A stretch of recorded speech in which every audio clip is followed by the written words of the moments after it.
The envelope was heavier than I expected. Gold-edged, perfectly sealed, my son's name embossed beside hers in looping cursive that tried too hard to look expensive. For a moment, I thought it was another bank statement, another polite reminder that I'd missed a due date. But when I saw the return address, her parents' estate, not his apartment, I felt something crack in my chest before I even slid it open. Inside, the paper smelled of perfume and money. White roses pressed in the fold, a small detail meant to impress. The words congratulated, celebrated, and excluded, all in one elegant font. Mr. and Mrs. Alden request the honor of your presence. I kept reading, but my name wasn't there, not even as a guest. It was an announcement, not an invitation. They had already married. Yesterday. I don't remember dropping the envelope. Only the sound it made when it hit the floor, like a soft betrayal. My breath shortened, not from age or illness, but from the realization that my son, the boy who once held my hand at funerals and whispered, "We'll never leave each other," had done just that. I sat at the kitchen table for hours, staring at the empty chair across from me. The same one he used to fill, laughing with his mouth full, teasing me about burning toast. I used to tell him no one would ever love him like I did. He used to say, "That's fine, Mom, you love enough for two." Now I wondered if he even remembered saying it. The clock above the stove ticked like a metronome, steady and cruel. I made tea I didn't drink. I held the cup so long the warmth seeped into my fingers, but not enough to stop the shaking. I tried to tell myself this was just a mistake, that he'd call, that there was a reason. But somewhere inside me, beneath the soft lies I'd built around motherhood, I already knew. It wasn't a mistake. It was a decision. The next morning, I went through old photos, his first day at school, his wedding suit fittings, birthdays I thought were happy. In every image, she was already there, her smile too wide, her hand on his shoulder, possessive, rehearsed. She'd been rewriting my place in his life long before the ink dried on that marriage certificate. I remember when she first called me Mrs. Alden instead of Mom. I laughed then, thought it was nerves or formality, but now it sounded like a prophecy. I picked up the phone, thumb hovering over his contact. His face stared back at me from the screen, still my little boy in the photograph, frozen mid-laugh at some joke I can't remember. I called once, twice, 3 times, straight to voicemail. By the 4th call, I left a message I don't even remember recording. Something about wishing him happiness, something about missing him already. The next day, I saw the wedding pictures online. Her parents' mansion gleamed in the background, chandeliers like constellations above them. He stood there in a suit I recognized. I paid for it. She wore lace imported from Italy, from a boutique whose invoice had once arrived in my name. My money, my silence, my absence. Friends sent the photos to me without thinking, captioned with small apologies. "You should have been there." I wanted to scream, but the sound never came. Instead, I saved every photo, every tag, every timestamp. The habit of keeping evidence began that night, not out of malice, but survival. My husband had taught me that much before he died. Never trust love without a paper trail. I didn't understand then how right he'd been. 2 days later, she called. Her tone was sweet, rehearsed, almost kind. "Oh, we meant to tell you," she said. "It all happened so fast. We thought it would be less stressful for you this way." Less stressful. My voice didn't shake when I asked, "Did he think that too?" A pause, then a soft laugh, too light to be honest. He agreed it was for the best. You know how emotional you can be. Emotional. That word stayed with me. It was the same one doctors use before they hand you pills instead of listening. The same word men used before locking you out of decisions that were yours to make. I hung up before she finished her sentence. That night, I couldn't sleep. I walked through the house barefoot, each creak of the floorboards whispering pieces of my old life. The smell of dust and lavender lingered in the air, his childhood scent trapped in the walls. I touched the framed degrees on the hallway wall, the graduation photo where I stood beside him, proud and tired, never knowing it would become evidence of a mother he'd later erase. By dawn, I realized something had shifted. The grief didn't leave, it condensed, hardened, like glass cooling into something sharp. I opened my late husband's old filing cabinet. Inside, the smell of paper and steel hit me. Savings accounts, property deeds, copies of insurance plans, letters from lawyers. He'd been meticulous, and I had learned from him.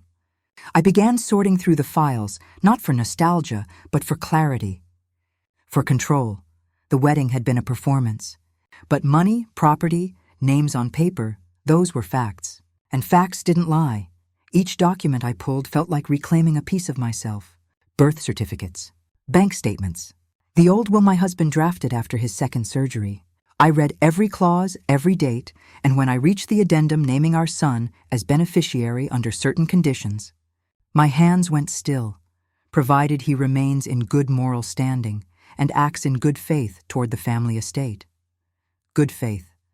That phrase could mean many things in court. By the time the sun rose, I had stacked every file neatly in chronological order. I wasn't sure yet what I was planning, only that something inside me had awakened, a quiet, meticulous resolve, the kind that doesn't need to shout to be heard. I brewed a fresh cup of tea, not for comfort this time, but clarity. On the table lay the wedding envelope, torn and flattened beneath my hand. I traced the embossed letters with my fingertip, as if memorizing the shape of betrayal itself. The clock ticked softly. Outside, the morning light spilled across the curtains, pale and unfeeling. I could hear the faint hum of a neighbor's car, the sound of a world moving on as mine rearranged itself in silence. I told myself one simple truth. Love without respect is leverage, and I was done being leveraged. That evening, I placed the wedding announcement back into its envelope, sealed it and slid it into a drawer beside the family will. My reflection in the window looked different. Older, yes, but steadier. They had made their vows. So would I, not out of spite, out of balance. Because betrayal, I've learned, is not the end of love. It's just the beginning of understanding who you were truly dealing with all along. And understanding, once found, can never be undone. Somewhere in the quiet of that night, something in me stopped waiting to be loved and started waiting to be reckoned with. They said the music was beautiful. A string quartet, soft and regal. A room filled with laughter, toasts, and crystal glasses chiming beneath chandeliers I'd only ever seen in magazines. That's what I heard the next morning, through neighbors who meant well but didn't think before speaking. By then, the photographs were everywhere. Her dress looked even more expensive under the warm light of that ballroom. Lace that caught every reflection, glowing like something holy. I recognized it immediately. I was the one who paid the down payment 6 months ago before she stopped returning my calls.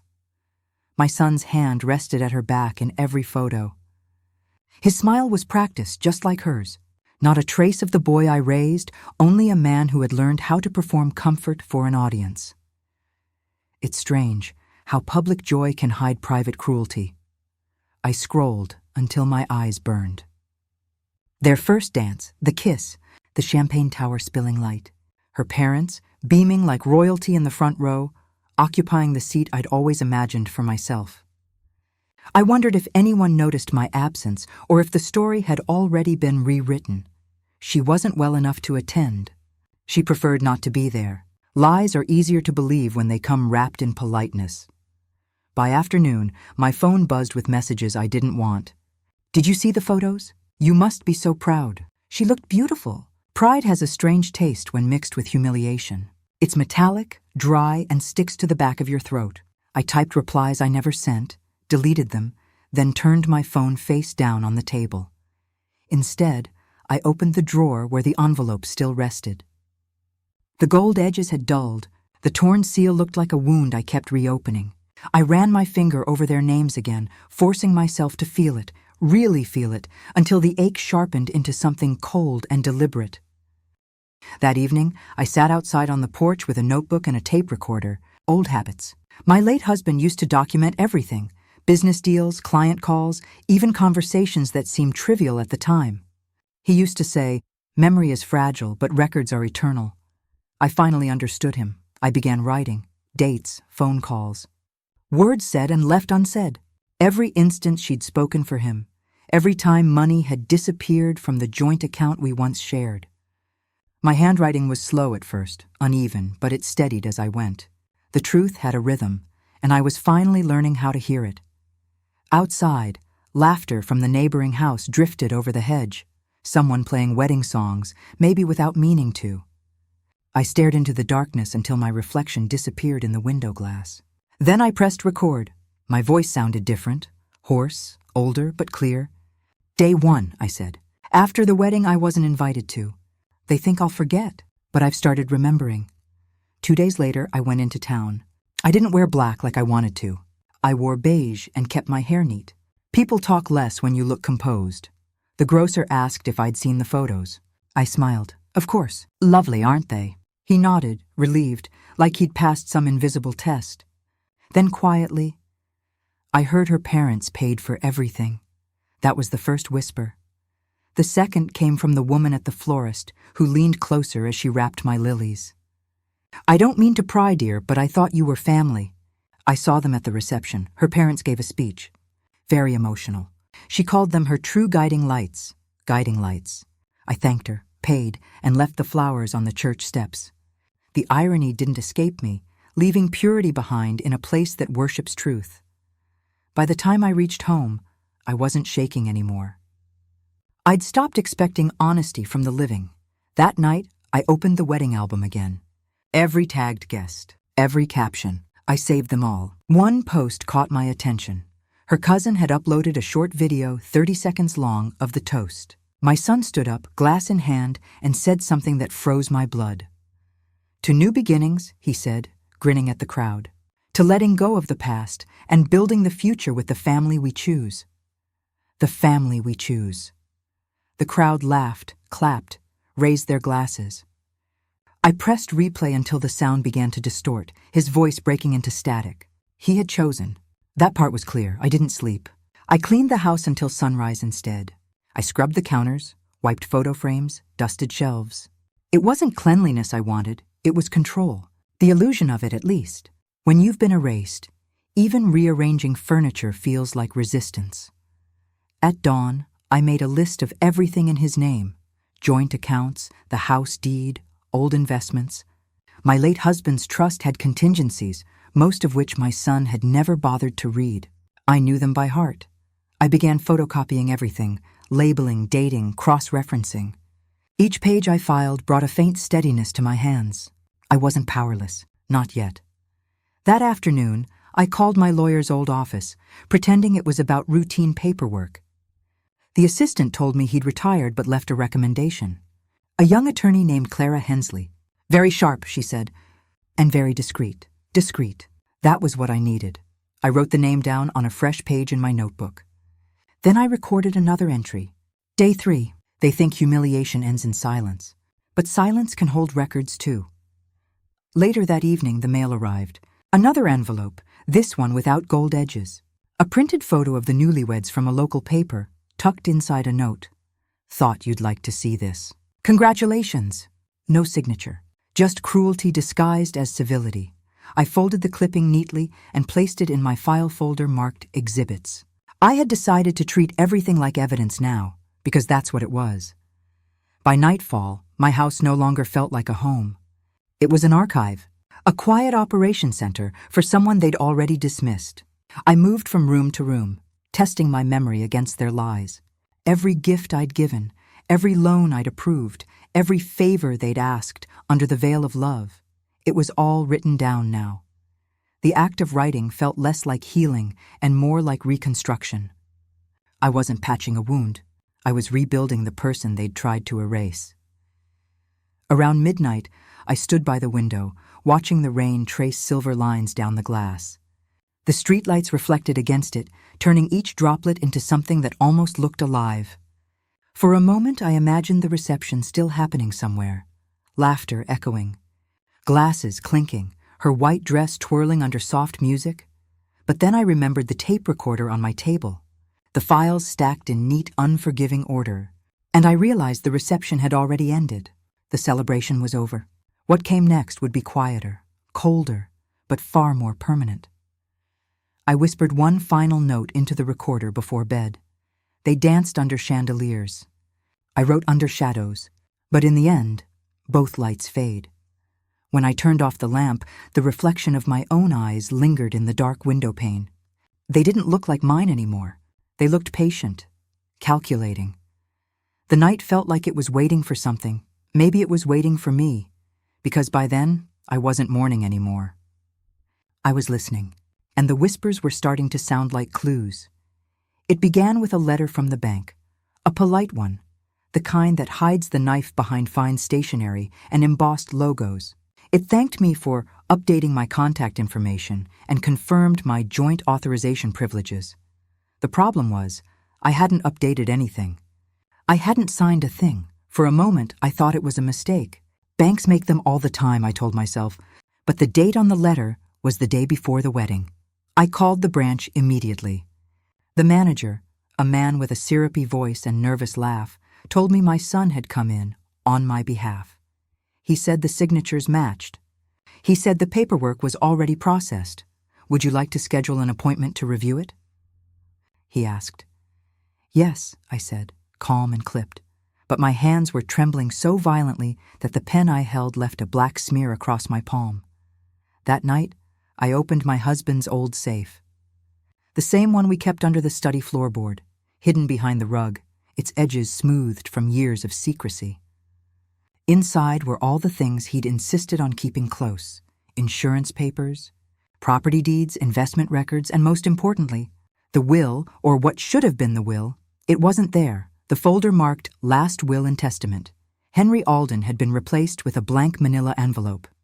Inside was nothing but a folded sheet of paper with a single word written on it. Moved. Moved. It wasn't his handwriting. It was hers, her neat looping script. I recognized it from the Christmas cards she used to sign, Love Always. I sat there on the floor, the word glowing under the desk lamp, my pulse in my ears. She had been in my house, in our house. She had gone through the one place my husband told me never to let anyone touch, and I had let her in. The next morning, I went to the bank in person. The teller recognized me. Her eyes softened, pity mixed with discomfort. She directed me to the manager's office, where that same syrupy man tried to smile as he shuffled papers. It's all been verified, he said. Your son provided power of attorney documentation. Everything looked legitimate. May I see it? He hesitated. We're not really supposed to— Then consider this a legal request, I interrupted. My voice surprised us both.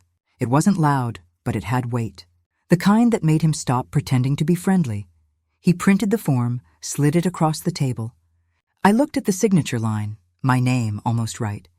But not quite. The H looped wrong. The D disconnected. A forgery, but a good one. Someone had practiced. My stomach turned cold. When I asked for transaction records, he cleared his throat.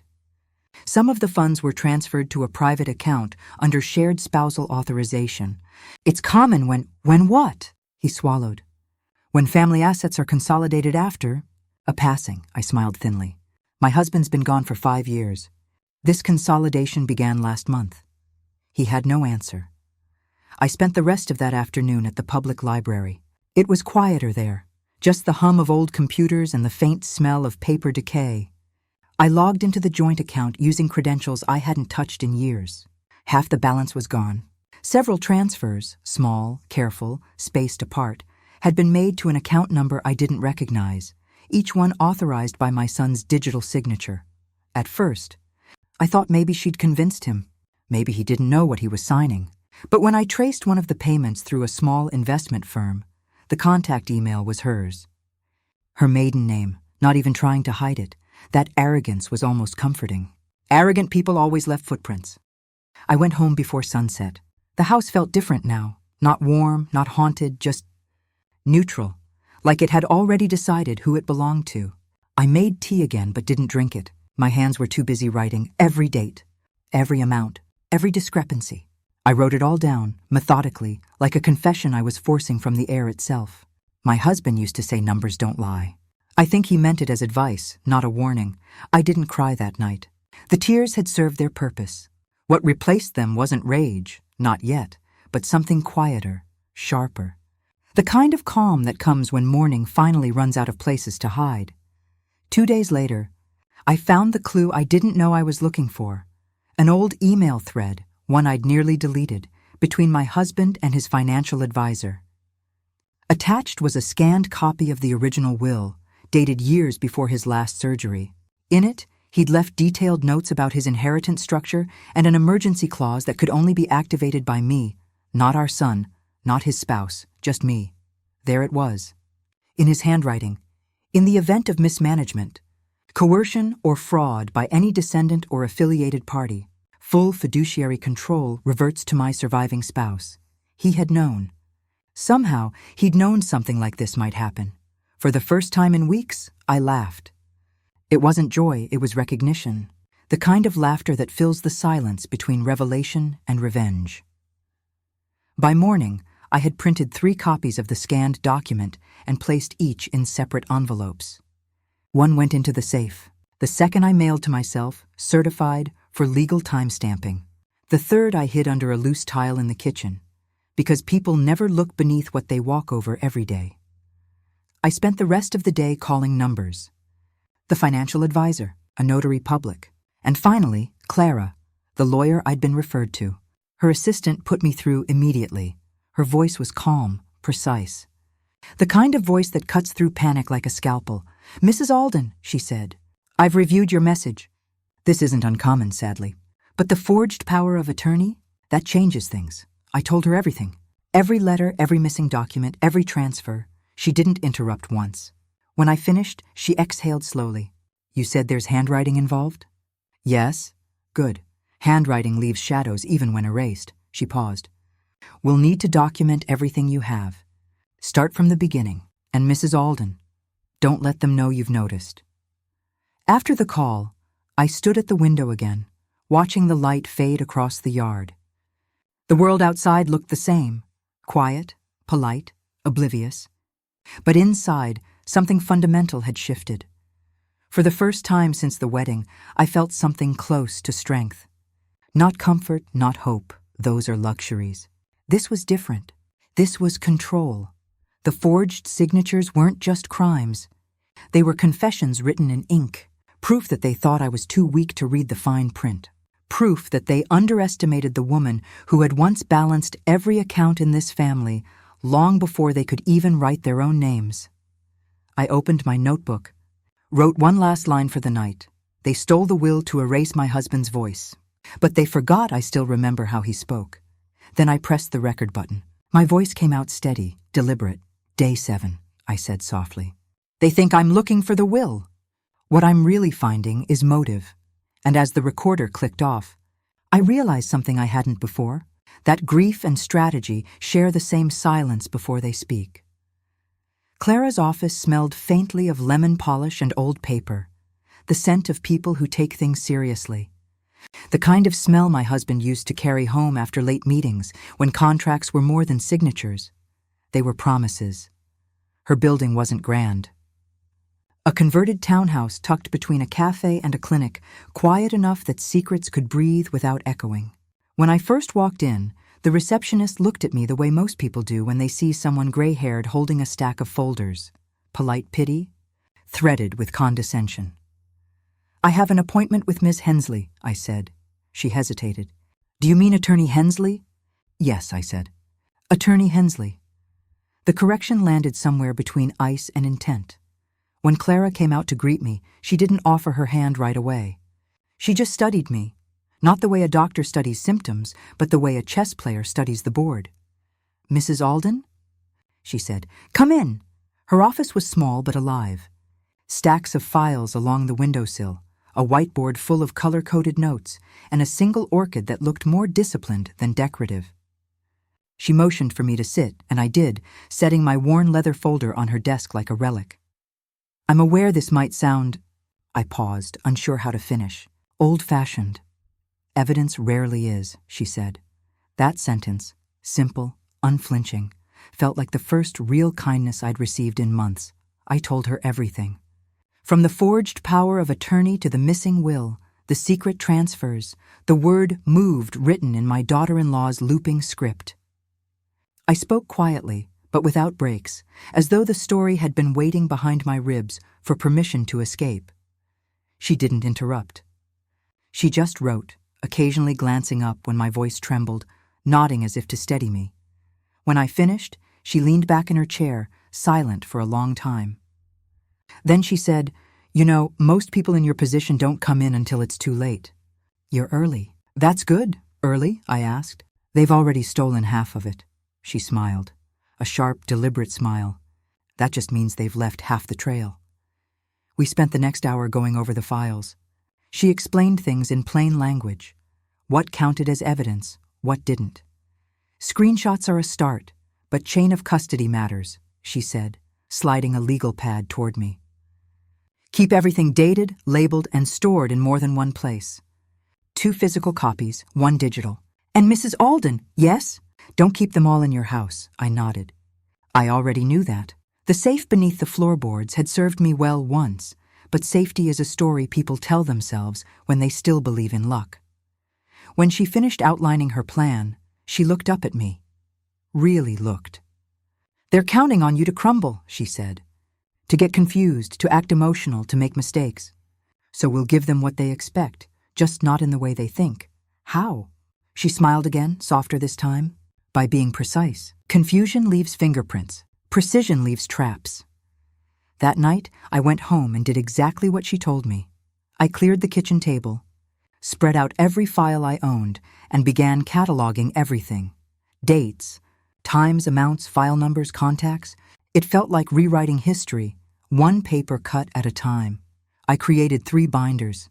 One labeled financial records, one labeled communications, and one, my favorite, labeled evidence they forgot.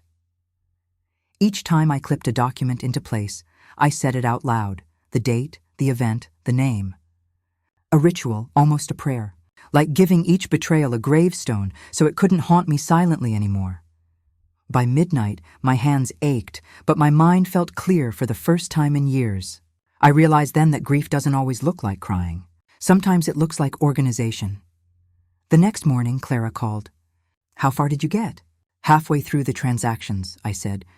"And I think I've found where they're hiding the rest." She hummed thoughtfully. "Good. Write it down. Don't say it over the phone. From now on, assume you're being listened to." "By them?" "By everyone," she said. "Paranoia is just preparation that hasn't failed yet." It wasn't meant to be comforting, but it was. She promised to file a preliminary injunction once we had a full report. "We'll need a handwriting expert," she added. "And a forensics accountant." "Isn't that expensive?" I asked. "It's an investment," she replied. Theirs was in deceit. Yours will be in proof. Days passed like clockwork wound too tight. I no longer moved through life. I audited it. Every drawer became a possible archive. Every conversation a document in waiting. I started using my old tape recorder again, narrating details to myself. June 14th, spoke with property management. Confirmed notice of title change was unsigned. At first, I thought I was doing it to preserve facts. Later, I realized I was preserving myself. In the afternoons, I'd sit by the window with my notebook, tea cooling beside me, and transcribe every recorded word. Outside, life went on. Children played, the mail truck passed, the world remained oblivious to the war waged in paper and silence behind my curtains. Sometimes, I wondered if my son knew. If he ever hesitated while forging my name. If he thought of the woman who taught him how to write it. Clara called again a week later, her tone more urgent this time. "We've confirmed the forgery," she said. "The handwriting sample was a match to your daughter-in-law. She submitted it with the same looping style on a business loan last year." I closed my eyes, let the words sink in like a diagnosis I'd expected, but still hoped to avoid. "So it's real," I whispered. "It's proof," she corrected. "And proof is better than real." That night I didn't eat. I sat in the dark, listening to the steady hum of the refrigerator, a sound too constant, too calm. It reminded me of hospital machines. Then I turned the light back on and opened my recorder. "Day 13, I said softly. "They forged not just my name, but their own future. And I intend to return it, signature by signature." Clara met me again the next day, a folder in her hands. She'd printed out a legal outline, the beginning of what she called a case narrative. "Every lie they've told becomes a paragraph," she explained. Every forged transaction a chapter. We'll turn their story into a report the judge can't ignore. As she spoke, I noticed something about her, the way she leaned forward when she talked strategy, the flicker of satisfaction in her eyes when she found a loophole. She reminded me of myself decades ago, before I traded ambition for caretaking, before I let softness become silence. "Why are you helping me?" I asked. "You could have laughed. Most people do when they see someone my age asking for justice," she smiled. "Because my grandmother raised me, and I watched people talk over her, too. For the first time, I felt seen, not as a victim, not as a fragile thing, but as someone dangerous when underestimated. That evening, I organized my binders again, labeling each section with sharper titles. The paper trail of love, the price of trust, the cost of family, each one like a chapter in a story they didn't know I was writing. Outside, the wind moved through the trees, shaking loose the last dry leaves. I sat by the window, light spilling across the files, and realized I wasn't waiting for justice anymore. I was preparing it. They thought I was too old to fight back. They thought I'd confuse kindness with surrender. But kindness, when wounded, remembers everything. That night, I pressed record one final time before sleep. "Day 14, I whispered. Clara said evidence has a sound, the way truth echoes when it's finally spoken aloud. I paused, letting the tape hiss softly in the dark. "She's right," I said. "I can hear it now." And as the reel clicked to a stop, I realized the sound wasn't fading. It was getting louder. I began to notice the tone first. The change was subtle, not in the words my son said, but in the pauses between them. A hesitation, a breath too shallow before the obligatory, "Love you, Mom." It used to be warmth. Now it was protocol. The night after my second meeting with Clara, I bought a small recorder. Not a phone app, not something that could be erased remotely. A real one. Black plastic, red light, tiny enough to hide in my palm. The kind of thing people used when truth still had to be captured manually. I told myself it was precaution. But really, it was preparation. The first recording was simple, a call from my son. He asked how I was, if I'd adjusted to being alone. His voice was too bright, too careful. I answered gently, pretending to forget what I'd discovered in the bank files. I could almost hear her coaching him in the background, soft whispers like someone rehearsing a lie. When I played it back later, I listened not for what he said, but what he didn't. He never asked how my day was, what I'd eaten if I was sleeping, only if I was comfortable. Comfortable, the word people use when they've already stolen what made you secure. That was the moment I decided to record everything, every phone call, every visit, every casual drop-in with flowers that smelled too sweet to be genuine. At first, my hands shook. I fumbled with buttons, whispered too close to the mic, caught only fragments. But with time, I learned its rhythm, how to hide it under my sleeve, how to angle it between the teacups, how to let silence do the heavy lifting. The recorder became my confidant. I started talking to it when the house was quiet. Day 19, I would say. They came for dinner. She brought dessert from the same bakery that used to be our anniversary place. She smiled too much. Sometimes I'd laugh mid-recording, not because it was funny, but because the absurdity of it all needed somewhere to go. The dinners became performances. I cooked like always, roast, salad, a pie for memory's sake. They praised every dish. She complimented the china. He refilled my glass, eyes averted each time they brushed against mine. "You're so thoughtful, Mom," she said once, slicing through pie crust like she was dissecting the past. "We just want to make sure you're looked after, as if I were a property needing management." I smiled, nodded, and reached for the napkins, pressing the recorder hidden beneath them. Click. The red light blinked once. I knew it had caught the sentence. After they left, I sat in the dark, replaying their words. Their laughter filled the room like static, like the sound of glass cracking slowly under pressure. I wrote timestamps beside quotes, 8:42 p.m., looked after, 8:47 p.m. It's for your own good. Each phrase, a fracture line in the mask they wore. The next call was shorter. "Hey, Mom, just checking in," he said. "Of course," I replied. "Everything's fine here." "That's good. Don't stress about the paperwork stuff, okay? We'll handle it. We'll handle it. When I ended the call, I replayed it 3 times. My son's voice had always carried warmth, but now it carried distance. Like someone speaking across a river, he had no intention of crossing again. I labeled the file, "The River Call." Clara taught me how to back up everything. "Upload nothing," she said. "Print what matters, hide what they'd least expect." So I hid the printed transcripts between old photo albums. I placed copies in the piano bench, under the lining of my winter coat, and even inside an old cereal box in the pantry. I made the absurd sacred. Every hiding place a declaration that I wasn't done yet. At night, I organized my recordings by tone: casual deceit, defensive warmth, financial manipulation. It was an orchestra of betrayal, and I was the reluctant conductor. Each file had a name. Dinner and White Lies, the apology that sold itself, the quiet theft. Sometimes I'd fall asleep listening to them, the voices looping through my dreams. It wasn't insomnia anymore. It was study. One afternoon, I invited them over again. No special occasion, just tea. She arrived first, perfect as always, perfume sharp enough to sting. He followed, smiling, carrying a bouquet too extravagant for something so small.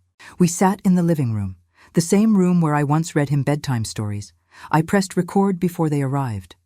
"So," I said lightly, "I heard from the bank today." She froze. Just for a second, but the recorder caught it. The inhale sharp and thin. "Oh," she said, her voice recovering. "Everything all right?" "Quite," I replied. "They just wanted to confirm some signatures." He looked at her. The silence stretched. The smile never left her face, but her hand tightened on the teacup. "Probably just a mix-up," she said.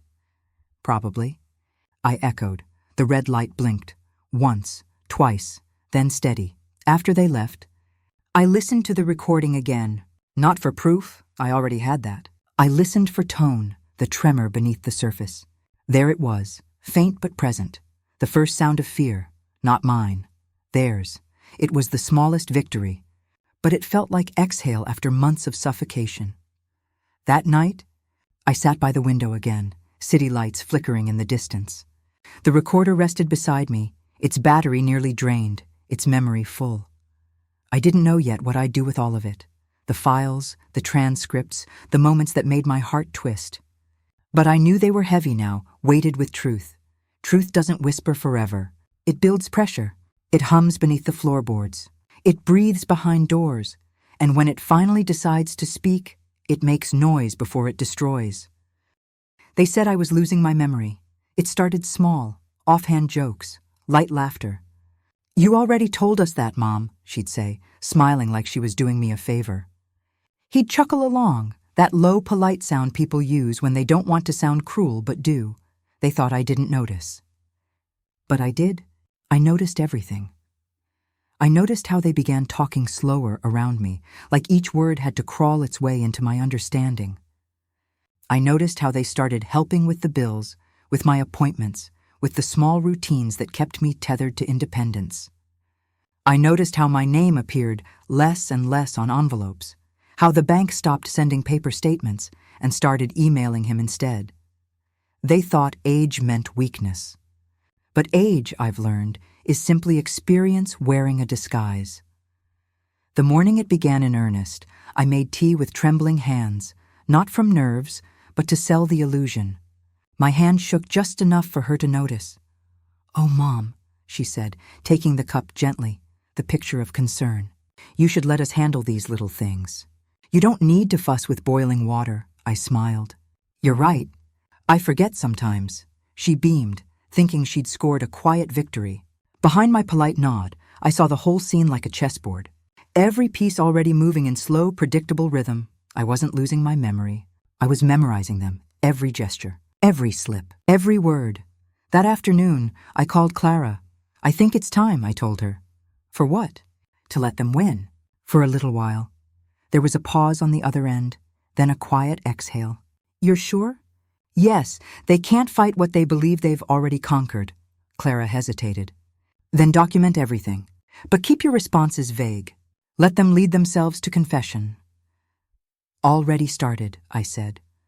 I invited them for dinner again, told them I'd found old photographs from their honeymoon planning. I made sure to sound excited, nostalgic, the perfect blend of gullible and sentimental. They arrived together, hands linked like a performance. She had a bottle of wine. He brought a stack of mail, bills he said he'd handle later. I watched him place them neatly beside his plate. We ate. They talked. I listened. Every few minutes, she would drop a subtle correction into conversation. Dates I got wrong, names she helped me remember. I'd thank her each time, pretending gratitude. It's amazing how quickly predators relax when they believe you've gone blind. After dinner, I asked my son to help me with a letter I'd supposedly forgotten how to send.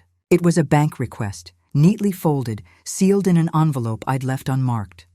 "It's probably nothing," I said, handing it to him. "Just an old insurance inquiry from when your father was alive." He opened it without hesitation, scanning the lines. His brow furrowed for only a second, too short for her to notice, but long enough for me to register. He handed it back, smiling. "Don't worry, Mom. I'll take care of it." Exactly what I wanted him to say, because that envelope didn't contain a letter. It contained a tracer form, an official receipt from Clara's office, encoded with a record of his fingerprints. It wasn't a trap he fell into. It was one he built himself. When they left, I poured the remaining wine into the sink and pulled out my recorder. "Day 24, I whispered. "They believe I'm fading, but I'm clearer than ever." I placed the recorder beside the clock on the mantel and stared at the house around me. It no longer felt like a home. It felt like a stage. Every photograph, every framed memory, now a prop in the quiet theater of deceit. I'd stopped mourning the son I lost. The man who called me Mom with warmth was gone. What remained was an actor wearing my child's face, and actors, I knew, eventually forget their lines. The next week, they began visiting unannounced. She would bring groceries, smiling too sweetly. He'd carry in his laptop, saying he needed to review some documents for me. Each time, I played the fool. "Oh, I must have misplaced that," I'd murmur when they asked for signatures. "I trust you, dear. You always know what's best." I signed my name on blank sheets they presented, my handwriting deliberately uneven. Not illegible, just enough to question authenticity later. Clara had taught me that. Always sign differently when you know it's being stolen. Every sheet I touched, I recorded. Camera tucked inside a picture frame, lens facing the table. Audio from the recorder hidden in the vase. They thought they were orchestrating control, but I was orchestrating proof. 3 days later, they asked me to meet at the bank. "Just to make sure everything's properly in order," she said, flashing her practiced grin. I went, of course. Wore my softest cardigan. Moved slower than usual. Let the manager guide me into his office while she and my son sat beside me, radiating helpfulness. She did most of the talking.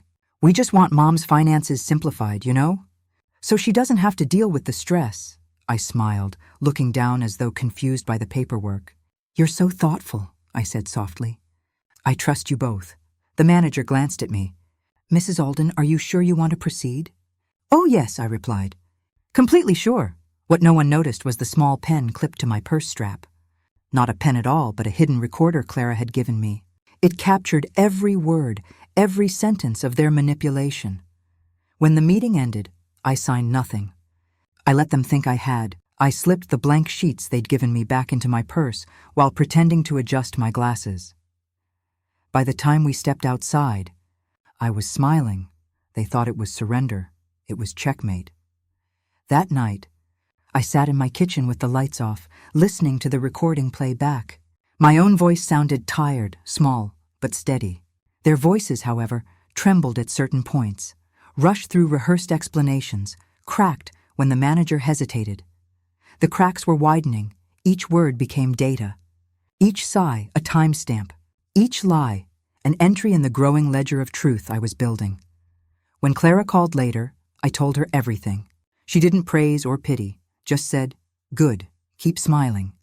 They can't see the storm if it's hiding behind a smile." So I did.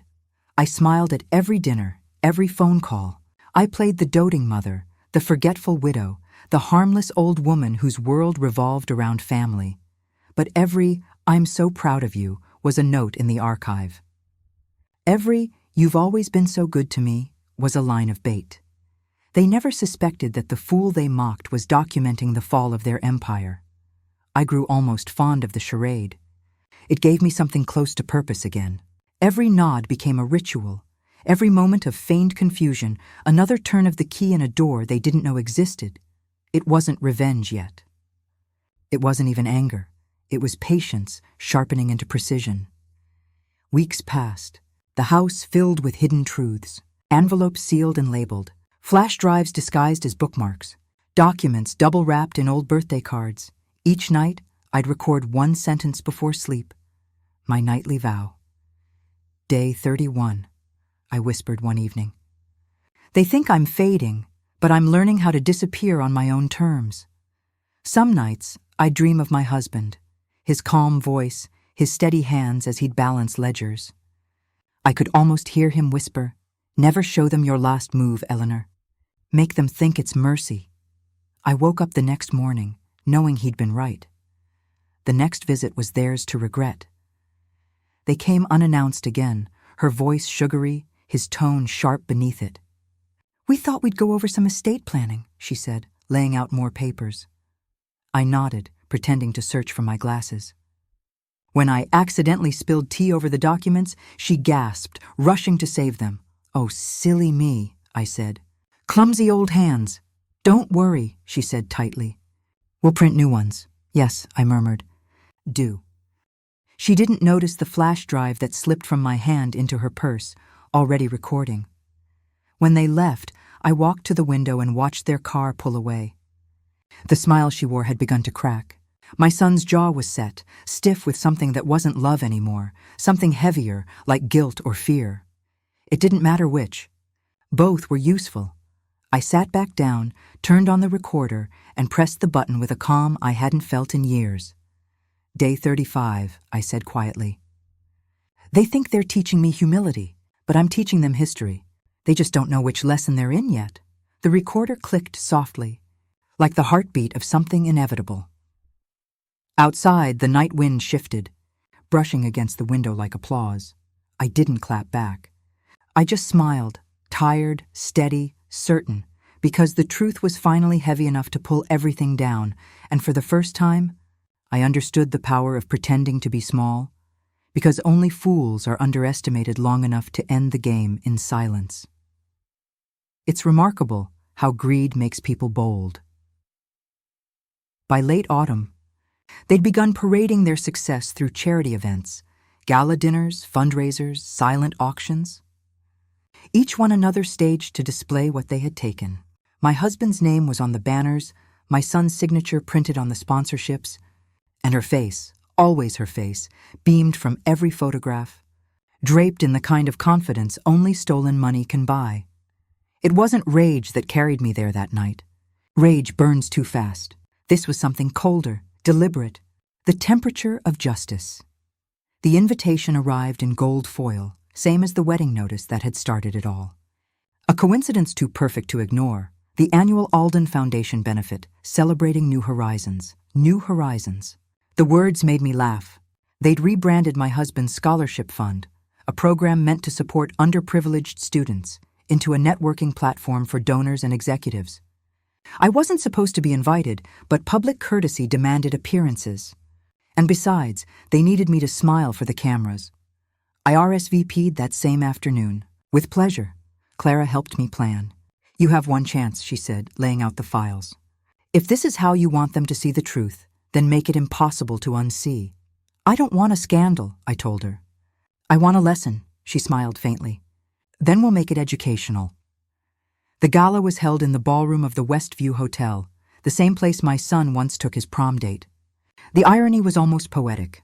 I arrived early, dressed in black velvet and pearls, the kind of elegance that doesn't shout, it waits. They didn't expect me to show. I saw the flicker of surprise when I stepped inside. My daughter-in-law's smile faltered for just a breath, the mask slipping before she recovered. "Mother," she said, voice bright and brittle. "What a wonderful surprise." I kissed her cheek. "You know me," I said softly. "I never miss an Alden event."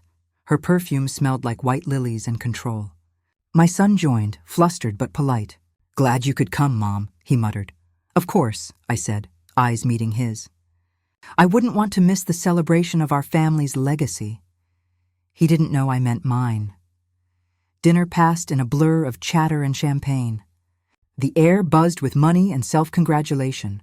Waiters glided through the room with trays of hors d'oeuvres, laughter rising like static under the chandeliers. I played my part well, complimented her dress, toasted his speech, laughed at jokes that didn't deserve laughter. Every move rehearsed. Every gesture measured. At precisely 9 o'clock, the lights dimmed for the presentation. She stood at the podium, thanking the guests, listing sponsors, charming investors. Her voice carried the polished cadence of someone who thought their sins were too elegant to ever surface. Behind her, the projector flickered to life. A slideshow began. Photos of past charity work, smiling children, awards. She turned to beam at the audience, her hand brushing my son's arm as though rehearsing sincerity. That's when it began to change. The next slide wasn't a photo. It was a bank transaction. The first murmurs rippled through the crowd like wind through glass. Transfer of funds, Alden Scholarship Trust, personal account, H&L Alden. The room shifted. Chairs creaked. Someone coughed. She turned slowly, confusion creasing her perfect brow. "This isn't," she started. Another slide. Screenshots of email exchanges. Her name, her tone unmistakable. Make sure she doesn't see the statements until after the transfer. A collective inhale. My son froze beside her, his face draining of color. She turned to him, whispering something sharp enough to slice. Then came the recordings. The projector flickered again, this time with sound. Voices filled the ballroom, amplified, clear. It's not like she'll notice. She trusts us completely. Once it's in our names, no one can question it. The silence that followed was absolute. I watched their faces, his disbelief, her panic, the dawning horror that the performance had ended and they were no longer the ones directing it. Clara stood quietly in the corner, unseen by most. She'd arranged it perfectly, every file authenticated, every source time-stamped, every detail impossible to deny. I hadn't lifted a finger that evening. All I had done was arrive. The rest was simply gravity taking effect. My daughter-in-law tried to laugh, a brittle sound that broke mid-breath. "This is clearly a mistake," she said into the microphone. "Someone has tampered with the presentation." Clara stepped forward, calm and devastating. "Actually," she said, "these materials were provided directly from the Alden family's own systems, verified through court-approved discovery." A murmur rose, heavy and relentless. Sponsors whispered to each other. Cameras clicked. Reputation, like glass, shattered in real time. My son turned to me then. His eyes, once my comfort, were filled with something else now. Not anger, not shame, recognition. He finally saw me not as the fragile woman they'd dismissed, but as the one who had been silently building the case beneath their feet. I didn't speak. I didn't need to. I just sat there, hands folded, a faint smile touching my lips.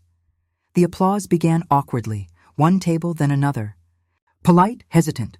They thought it was part of the program, a dramatic twist. Charity galas thrive on drama, after all. But the applause didn't fade. It grew. A strange, nervous rhythm that filled the space between disgrace and denial. They stood frozen under the lights. Beautiful, gilded statues of deceit. Justice, I realized, didn't always roar. Sometimes it applauded. Afterward, I walked out quietly, leaving the echo of the ballroom behind me. Outside, the air was cool, rain threatening at the edge of the city lights. Clara joined me on the steps. "Are you all right?" she asked. "Yes," I said. "I think so." "Then it's done." I looked at her, shaking my head softly. No, this was never about being done. It was about being seen. She understood. As we walked to her car, I could still hear the faint noise from inside. The half-hearted laughter, the clinking glasses, the whispers. The sound of reputations collapsing politely. That night, I didn't record anything. I didn't need to.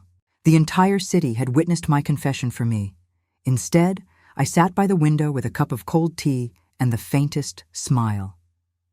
I thought about my husband, how he would have chuckled at the elegance of it all. They had wanted a show, and I had given them one. No shouting, no revenge in the dark, just light, bright, cold, undeniable.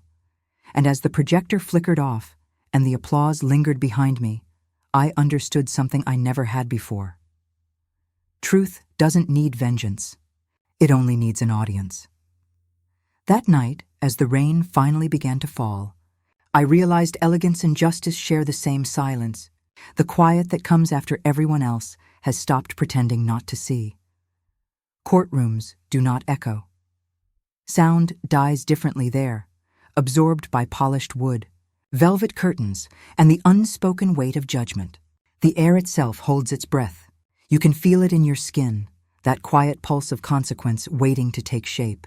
I'd never been inside one before. Not as a plaintiff, not as anyone that mattered. I'd watched them on television, the grand speeches, the swelling music.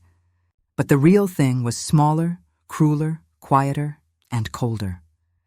When I entered, heads turned. Not because of me, but because of them. My son and his wife sat at the opposite table, hands folded, eyes forward, masks of composure carefully painted. He looked tired. Not guilty, not even ashamed, just hollow. I wondered if that hollowness was what happened when lies finally ran out of room to hide. She was composed as ever, her dress immaculate, her hair precise. She whispered something to her lawyer and he nodded, as if they still believed this was a misunderstanding they could buy their way out of. I sat beside Clara, who leaned in just enough to say, "Remember, you don't have to speak today. The evidence will," I nodded. My hands were steady. My heart wasn't. The judge entered. Everyone rose. A simple ritual, but it felt biblical. The sound of chairs scraping against the floor like penance. Then came the reading of the charges. Forgery, fraud, embezzlement, misuse of estate funds. Each word landed like a pebble in a deep well, rippling through silence that no one dared interrupt. The prosecutor spoke first, outlining months of investigation, cross-checked documents, handwriting analyses, digital records, voice samples, each one like a mirror reflecting their deceit. I didn't look at the projector this time. I didn't need to. I'd already seen every detail burned into memory. Instead, I looked at my son's hands.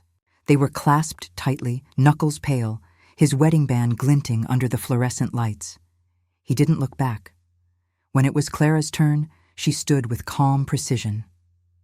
There was no fire in her voice, no theatrical outrage, just quiet authority. Eleanor Alden trusted her son and daughter-in-law with her estate, she said.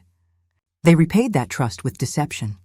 But what they forgot, what people like them always forget, is that evidence doesn't age and truth doesn't tire. Her words landed gently, but they didn't need to be loud to hurt. They carried the weight of ink and witness. She presented the files, the recordings, the ledger entries, even the audio from the charity gala, authenticated and transcribed. My daughter-in-law's voice filled the courtroom. It's not like she'll notice. A whisper turned weapon. I watched her flinch, not dramatically, but just enough for the room to feel it. The judge said nothing. He didn't have to. When their lawyer spoke, his tone was soft, pleading. There was no malicious intent, he said. Merely a misunderstanding, a lack of communication within the family. Surely this can be resolved without punishment. After all, no one was physically harmed. Clara rose again. Emotional harm is harm, Your Honor. Theft of legacy is harm. And erasing a parent's dignity for convenience? That's a cruelty beyond measure. I saw something flicker in the judge's eyes. A recognition. Maybe he'd seen this before. Maybe he'd lived it. Then he nodded. And everything went still. The verdict took less than 3 minutes to read guilty, guilty, guilty. The words felt too small for what they carried, but daughter-in-law's hand shot out toward my son's. He didn't take it. He just stared straight ahead, his jaw trembling. For a moment, he looked like the boy I used to know, the one who couldn't lie, who used to run home to tell me about the smallest victories. But that boy was gone. This was the man he'd become. The judge ordered the funds restored, the will reinstated to its original form, and the property titles returned to me. The Alden Foundation's assets were to be frozen pending audit. The court adjourned, and the sound of the gavel hit like final punctuation. It didn't sound like triumph. It sounded like an ending. Outside the courthouse, cameras waited. Reporters called names, asked questions I didn't answer. Clara shielded me as best she could, leading me through the crowd like a bodyguard of reason. Someone shouted, "Mrs. Alden, do you forgive your son?" I stopped walking. Forgive? The word felt misplaced, too soft for what had been done. Too fragile to carry the weight of stolen years and rewritten trust. I looked past the cameras to where they stood, him and her, side by side but no longer together. She was already talking to someone else, desperate, animated. He was still, head lowered, like the last piece of a statue refusing to crumble. Our eyes met. For a heartbeat, time folded back. I saw him as a child again, running through the garden, shoes muddy, face flushed with joy. "Watch me, Mom!" he used to shout. "Watch me!" I had watched. All his life I had watched. And now I was watching him fall. He looked away first. We didn't speak after that. Not at the courthouse, not on the steps, not in the weeks that followed. The settlement arrived through the mail. A thick envelope of restitution, apologies written by lawyers, not hearts. The accounts reopened. The will, restored with the judge's signature, carried my husband's words like a benediction. Provided he acts in good faith toward the family estate. That clause now lived in public record. Its irony immortal. The silence that followed was its own kind of verdict. Friends called. Neighbors whispered. Some congratulated me. Others pitied me. At least justice was served, they said, as though justice could fill the space left by a son's absence. But justice isn't comfort. It's just order restored after chaos. At night, I still found myself listening for his voice on the phone, half expecting the old, "Hi, Mom," to slip through untarnished. But the line stayed quiet. Maybe silence was the only truth left between us. Clara stopped by one evening after work. We sat in the garden, the same one my husband planted decades ago. The roses had grown wild, thorns outpacing the blooms. "You did it," she said softly. "No," I said. "The evidence did," she smiled. "You'd be surprised how many people have the evidence, but never the courage." I looked at her, then at the horizon. The sky was pale, tired, honest. "Courage doesn't feel like bravery," I said. "It feels like grief with purpose." She didn't argue. She just nodded, understanding. When she left, I walked through the house alone. The silence was thick, but not empty anymore. It wasn't waiting. It was holding, preserving. On the mantel sat the recorder, quiet, retired now. I touched it lightly, almost a gesture of thanks. Then I whispered, "Day 46. The storm's over. The garden's still standing." The red light blinked once, then died. For a long moment, I stood there, listening. Not for voices, not for guilt, just for the hum of peace, the kind that comes after a truth too loud to ignore finally goes still. In the end, there was no applause, no victory, just silence. And in that silence, at last, I could breathe. The settlement arrived on a Thursday morning. It came in a plain white envelope, the kind that carries both ending and beginning in the same fold. Inside were numbers, signatures, and language so carefully written it almost sounded merciful. Restitution, they called it. Reimbursement. Restoration of assets. But to me, it was something else entirely. It was the proof of a wound that had finally scarred over. I didn't open it right away.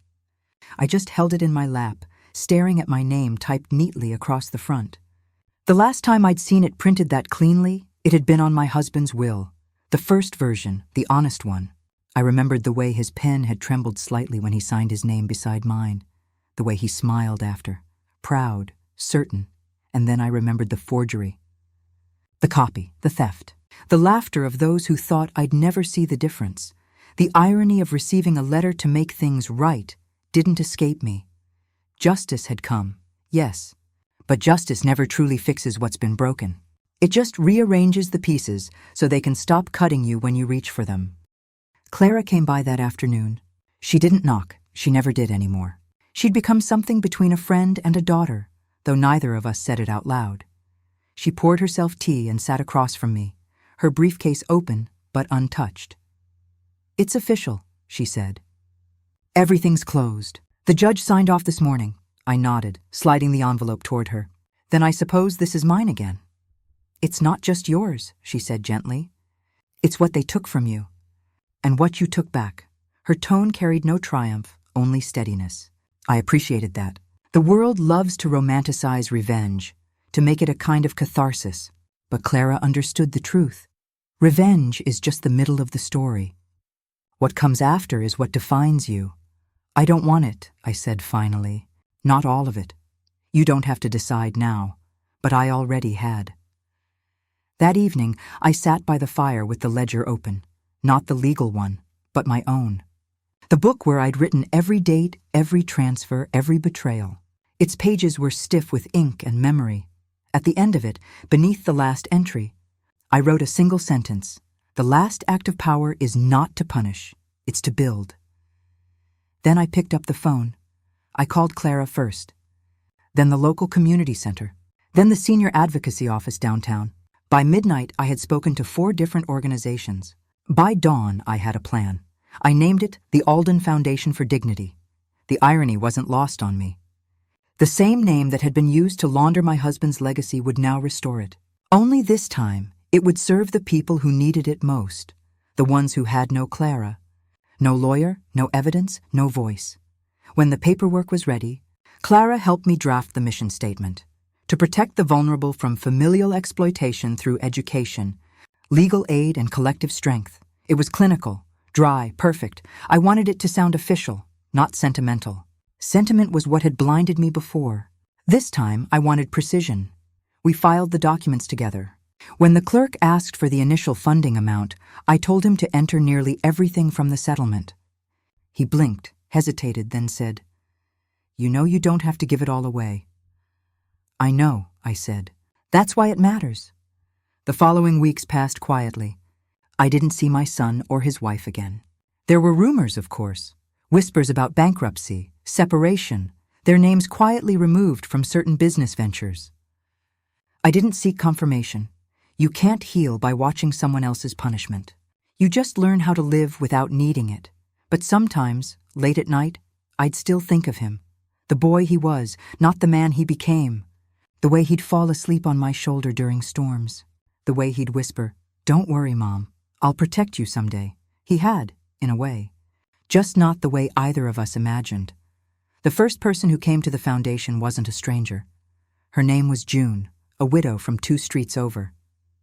She was trembling when she spoke, her hands clutching a folder that looked all too familiar. Her daughter had been siphoning her pension, forging her name on checks, convincing her she'd misremembered withdrawals. I listened, patiently, word by word. When she finished, I reached across the table and took her hands. "You're not alone," I said. "And you're not crazy," she cried.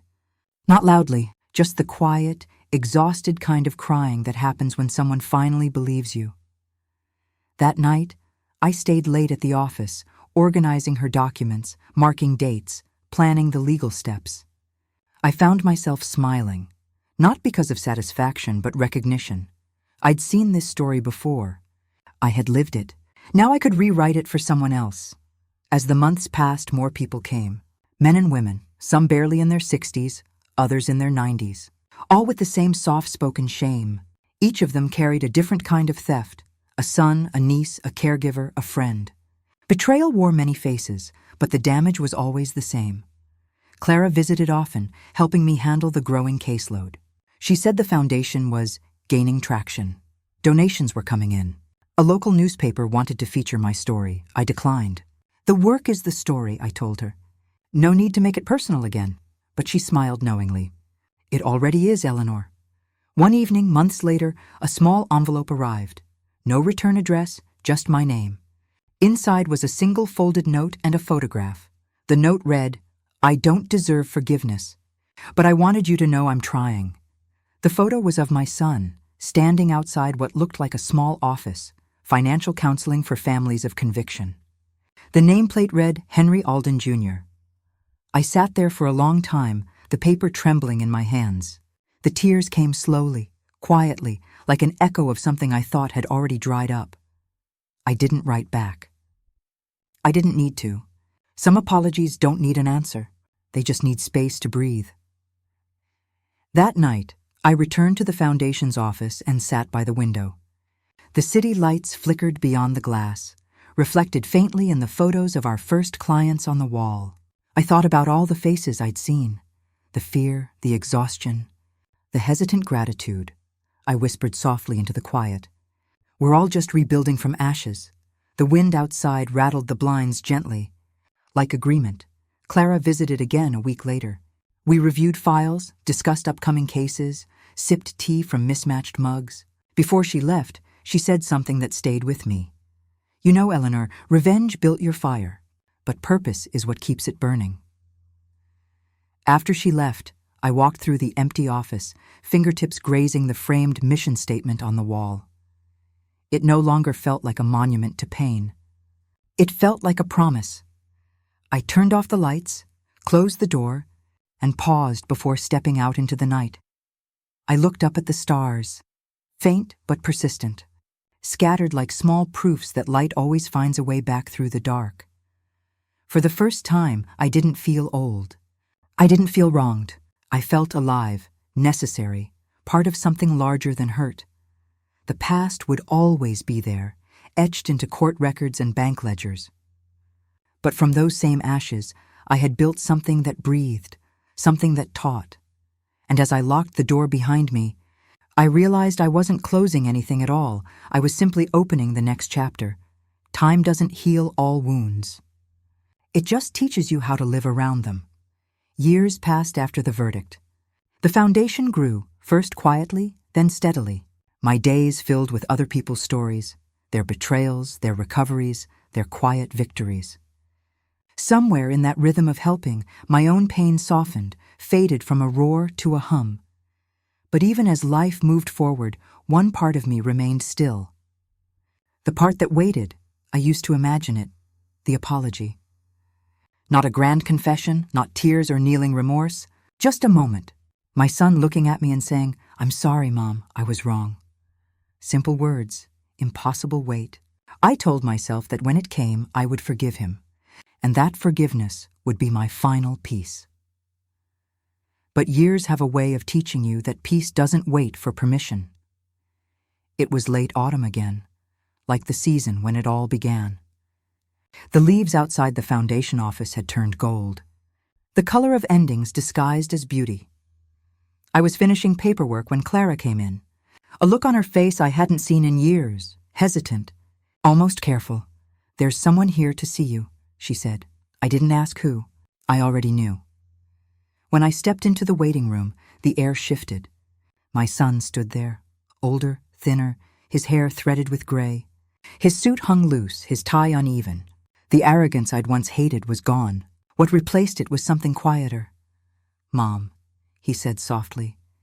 It had been nearly 5 years since I'd heard that word from his mouth, and still, it hit me like a small, familiar earthquake.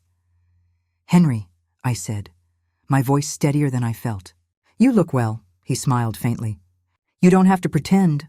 "I'm not pretending," I said. "I'm observing." He nodded, accepting it. Then silence, the kind that fills the space between two people who remember too much.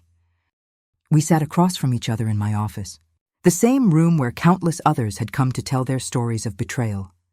And now, here sat the man who once authored mine. He looked around. The files, the photos of clients, the mission statement framed on the wall. "You've done a lot," he said quietly. "I had to," I replied. "I know." He rubbed his hands together, a nervous habit from childhood. "I came because," he paused, "because I thought maybe you'd want to know that she's gone." The words hung there like dust motes in sunlight. "She?" I asked, though I already knew. He nodded. "Lydia. The divorce was finalized years ago. She passed away last spring. Car accident. I didn't feel triumph, just stillness. Death doesn't erase wrongs. It just stops them from continuing. I'm sorry," I said, and I meant it. Not for her, but for the part of him that still carried her shadow. He leaned back, staring at the window. I thought I'd feel free after it all ended. After the trial, after losing everything, but I didn't. It's strange how quiet shame can be. It just sits there, waiting for you to acknowledge it. I nodded. Shame's patient. It outlives pride. He looked at me then, really looked, as if trying to find the woman he'd erased once and realized she was still here, solid and unmoved. I wanted to say, he began, then stopped. I waited, but the sentence never came. He couldn't say I'm sorry, and for the first time I realized I didn't need him to. I know, I said softly. You don't have to say it. His shoulders sagged, the relief so visible it almost broke me. You always did know too much, he murmured. That was the problem, wasn't it? I smiled faintly. He gave a small, humorless laugh. I thought I was helping her. I thought I was saving us. I didn't realize I was killing everything else. I said nothing. There are truths that don't need confirmation. They just need air. After a long pause, he stood. I've started volunteering, he said. At one of the legal clinics your foundation funds. They didn't know I was your son. I know, I said. I asked them not to. He looked startled. You knew? I know everything that matters, I replied. He smiled then, not the old smile, but something tired, human. You always win, Mom, I shook my head. This wasn't a victory, Henry, it was survival. He nodded slowly, eyes glistening with something like understanding. I guess that's what you taught everyone else too. I didn't answer. I just reached for the pen on my desk, signing the last document of the day. My signature, still mine. My name, still whole. When he left, the air stayed warm for a while. I sat there long after the door closed, listening to the fading echo of his steps. There was no closure, no cinematic reconciliation, just two people who had both lived long enough to understand that forgiveness isn't a door someone else opens for you. It's one you quietly unlock yourself when you stop waiting. That night, I went home and poured tea into my favorite cracked cup, the same one I'd almost thrown away years ago, back when everything was broken. The crack had been repaired with gold lacquer, a practice I'd read about once. Kintsugi, the art of mending with beauty instead of hiding the damage. I traced the line of gold with my finger and smiled. That's what life had become. Not seamless, but stronger because of where it had fractured. Later, I walked through the garden. The roses had grown wild again, but I didn't mind. Wild things survive what manicured ones cannot. The wind was gentle, carrying faint music from some neighbor's radio, an old tune my husband once hummed when he worked the soil. I closed my eyes and let it wash over me. So much had changed. Yet everything felt quietly right. The house behind me no longer echoed with grief.